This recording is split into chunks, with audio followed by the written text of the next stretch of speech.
Dobar dan, poštovani slušateljice i slušatelji, gledateljice i gledatelji. Evo nas ponovo sa vama u emisiji ZIP četvrtkom. Dobar dan i našoj gošći Vlatki Bertol.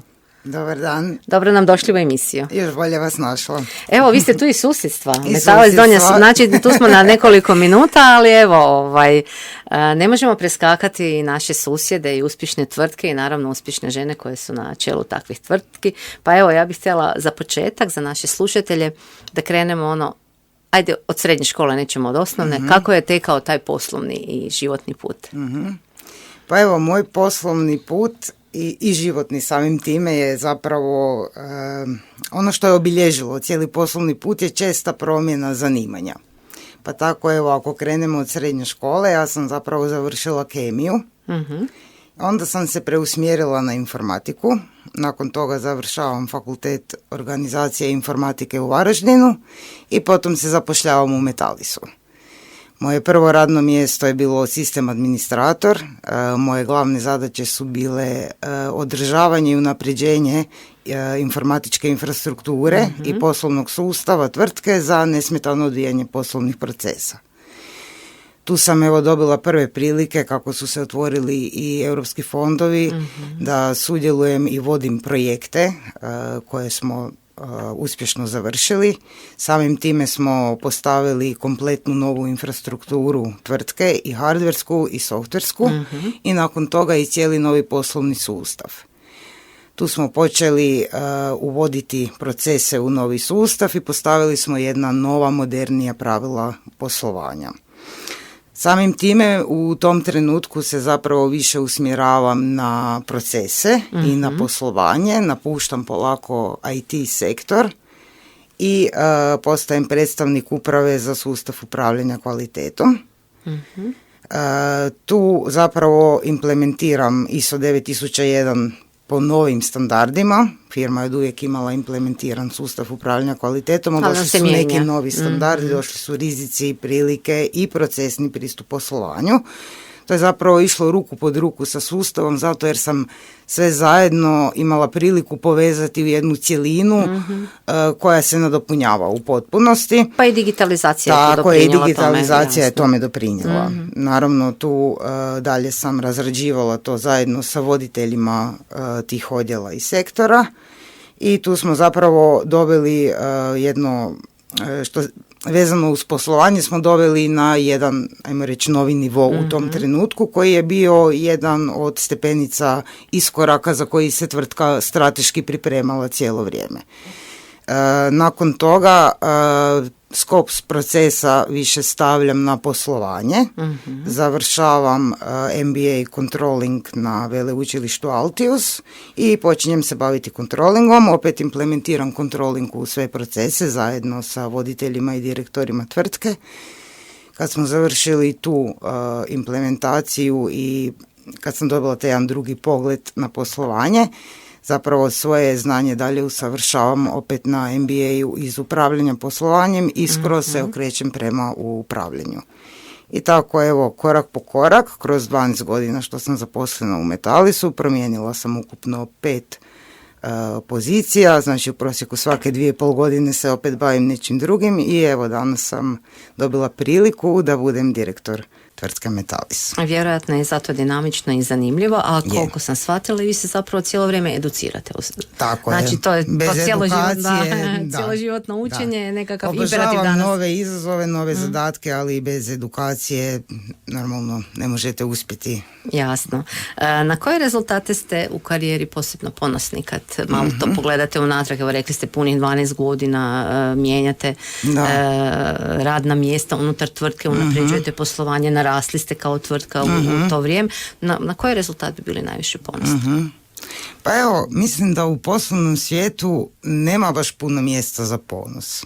To definitivno smatram, ali mogu reći da sam zadovoljna kad gledam sve te slagalice, sve te korake, sve te procese, svu tu suradnju u tvrtci, što smo slagali nizom godina, koliko je danas tvrtka zaista stabilna i jaka i spremna za svoj daljnji put i iskorak koji dugoročno planira. U svemu tome najviše ponosna sam što evo zapravo mogu biti i mogu reći da sam dobila priliku biti direktor jedne tvrtke i voditi jedan tim zaista velikih stručnjaka koji danas u toj tvrtci rade.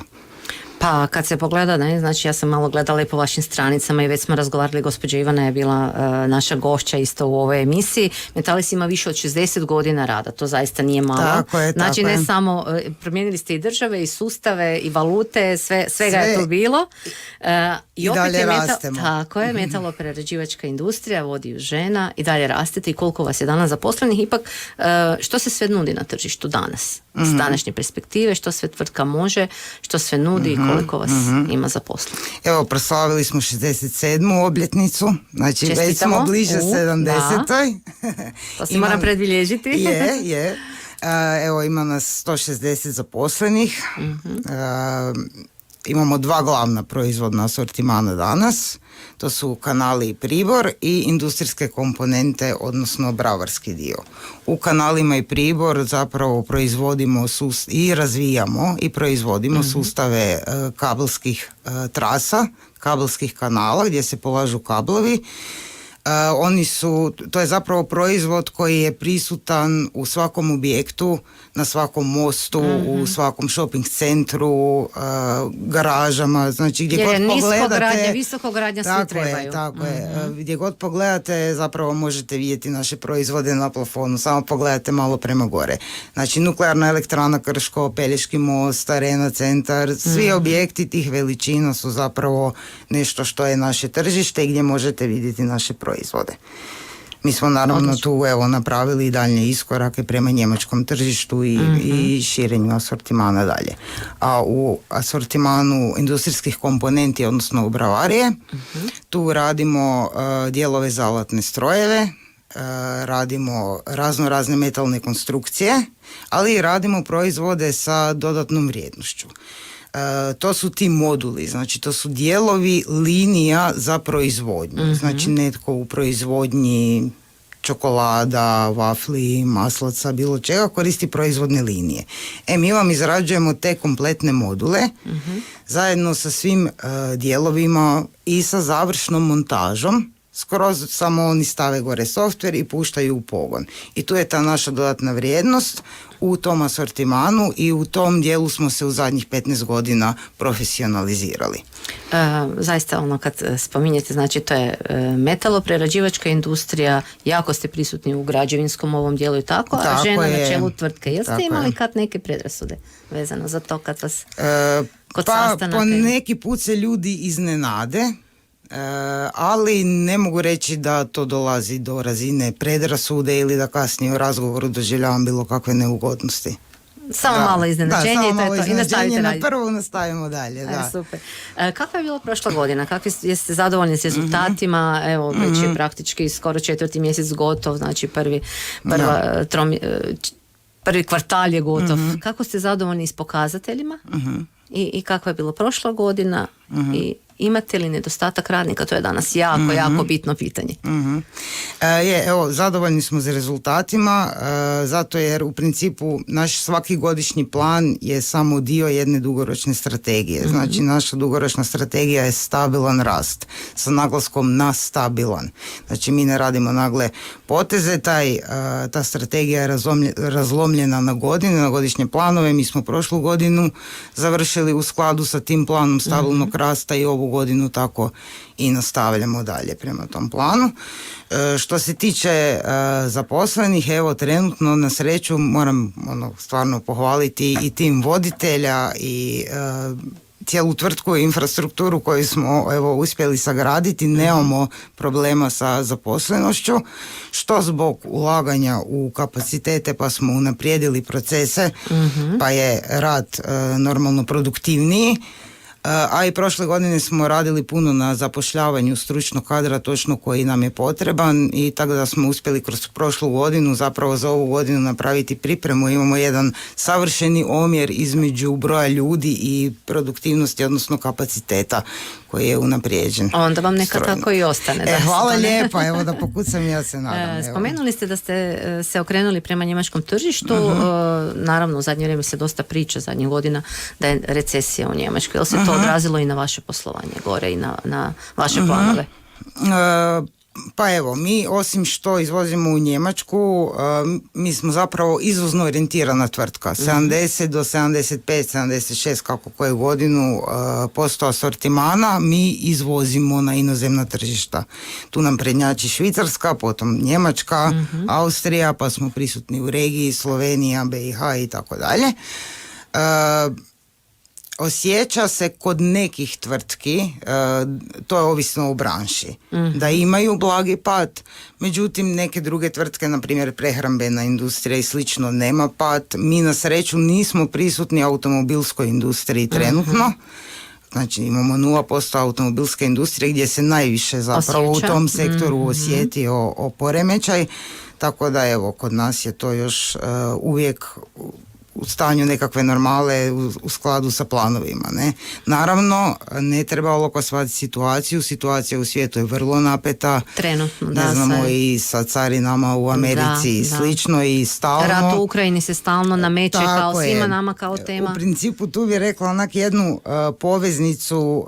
Tržište je jako napeto i jako smo oprezni i to je ono dio naše strategije stabilnog rasta. Mi stvarno ocjenjujemo stalno sve rizike. Međutim, zadnjih 5 godina, ako se dobro malo pogledamo u prošlost, svaku godinu je nekakav ispad, pogotovo ovo proljetno vrijeme. Ili počne rat, ili je bilo korona, ili tanker negdje zapne. Znači, mi smo zapravo već nekako istrenirani da svake godine prebrodimo to što se događa i zapravo neki ekstrem, da tako velimo u troškovima. Ekstrem, da, i do sad smo se uspjeli oduprijeti tome. Evo, tako da nadam se da će i dalje biti tako. Kakvi su planovi za dalje? Imali u nekom, ajde recimo 5-godišnjem planu novo investiranje, širenje? Kakvi su planovi za dalje? Pa evo, mislim da možete vidjeti, pogotovo vi iz susjedstva u Donjoj Stubici, da Metalis stalno nešto investira, ruši, gradi, kopa. Evo, definitivno mi smo sad završili u proljeće jedan veliki investicijski ciklus koji je trajao cijelu prošlu godinu. Nabavili smo 4 nove ključne mašine, sagradili smo i novu halu montaže završnih proizvoda, onih proizvoda dodatne vrijednosti. Tako da smo zapravo pripremili svu našu infrastrukturu da zapravo bude spremna da se ostvari taj naš potencijal znanja i tima ljudi koji predano već dugoročno rade na tom daljnjem širenju tržišta. Tako da je to zapravo jedna priča koja se stalno normalno vrti u krug, ali evo, završili smo sad jedan veliki investicijski ciklus, planiramo i sljedeći, ali to naravno kombiniramo prema najboljem trenutku. Evo, znači... Koliko vam pomažu EU fondovi? Jel se tu sad nalazite trenutno? Sa EU fondovima i tim natječajima? Evo, završili smo 3 velika projekta preko EU fondova, trenutno se više okrećemo prema HBOR-u i ZOPI-u koji isto imaju zelene poticajne kamate i slično, isto jako isplativ način na koji se mogu realizirati dugoročne investicije.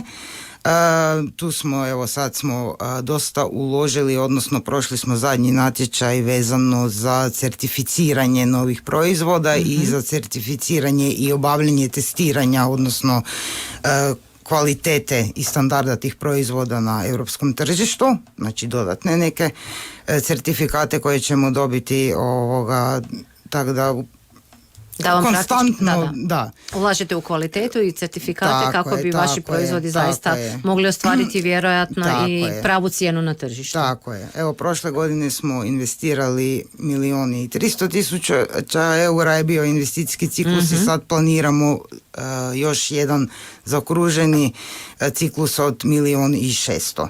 Znači u narednom razdoblju. Svaka čast, čestitamo. Moram pitati u našem džinglu emisije da uvijek ima trnja na putu do uspjeha. Jel ima trnja na tom putu, na tom vašem putu? Naravno da ima. Mislim da svako ko bi rekao da nema trnja na putu do uspjeha, da se nikad nije potrudio da uspije u nečemu. Apsolutno da ima. Je li veliko ili malo? Ili... Pa ima svakakog, neko je manje, neko je veće, ali mislim da svako ko odluči nešto napraviti i uspjeti u nečemu, da svako ko posjeće to trnje, zasipa šoder i na kraju dođe do asfalta. Tako je kako ste vi uredili vaš parking, to moram spomenuti. Da. Što je potrebno za uspjeh? Predanost i odlučnost. I znanje koje kontinuirano morate ključno imati u tom trenutku kada odlučite nešto napraviti, ali svakoga morate biti spremni naučiti i doći do tog znanja, ne nužno vi sami. Rekla bi da je ključ svakog uspjeha tim, odličan tim stručnjaka, zato jer kako firma raste i kako postaje ozbiljnija, vi zaista u tolikoj infrastrukturi koju imate i tolikoj hijerarhiji morate imati stručnjake u svom području, na svakoj poziciji. To je ono što je ključno. Kvalitetan tim ljudi. I povjerenje, pretpostavljam. Naravno, uz kvalitetu zaposlenog kadra dolazi i povjerenje. A na kraju se to odrazi i na sam rezultat. Evo, jesmo nešto preskočili? Jesmo zaboravili nešto spomenuti? Pa evo, mislim da nismo. Evo, super, hvala vam na ovoj vašoj inspirativnoj priči koju ste podijelili sa nama u našoj emisiji ZIP četvrtkom. Bilo je to sve za danas, poštovane slušateljice i slušatelji, gledateljice i gledatelji. Zahvaljujemo Vlatki Bertol na gostovanju, želimo još puno uspjeha i puno investicija i neka budu uspješne. Hvala vam lijepa, hvala na pozivu i puno uspjeha i vama. Hvala lijepo gospođi Vlatki Bertol što je još jedan podijelila s nama. Bez obzira što je tu u susjedstvu, vjerujem da je svima bila zanimljiva priča. Gošća je direktorica i prokuristica tvrtke Metalis iz Donje Stubice koja je evo proslavila 67 godina rada. Emisiju je tonski realizirao Darko Kolar, urednica i voditeljica Snježana Leljak. Hvala vam na slušanju i gledanju i ostanite dalje na valovima Radio Stubice.